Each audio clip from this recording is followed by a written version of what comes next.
Hurry up! Get ready! You there, get your gear.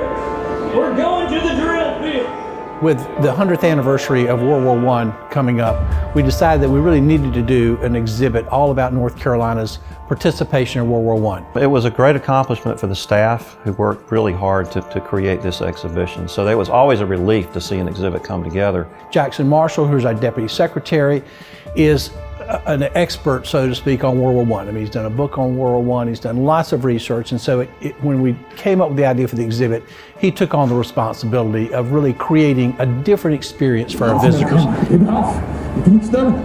This exhibition is not about facts and figures and battles and strategy and numbers. It's about what happened to people, what their experiences were like.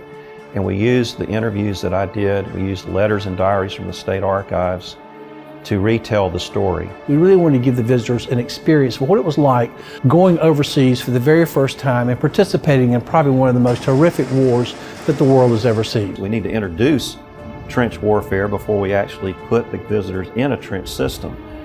So I said, well, I have something at home that my sons and I did years ago when they were in middle school. It's a diorama of a World War I trench warfare battlefield. What we found is this is probably the most successful temporary exhibit we've ever had. We're already almost at 400,000 visitors for this exhibit, and it only opened a little over a year ago. What we have on display here is a tunic button. Well, I am not touched.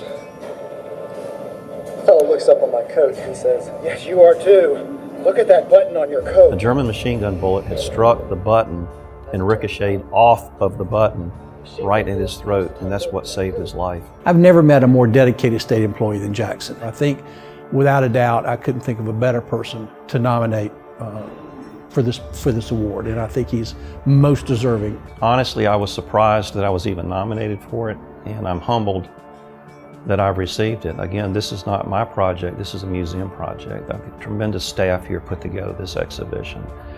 So while I'm receiving the award for my recognition, I really see it more as something to honor the veterans of World War I. For that reason, I'm glad that I'm receiving the award, because it brings them the recognition that they deserve.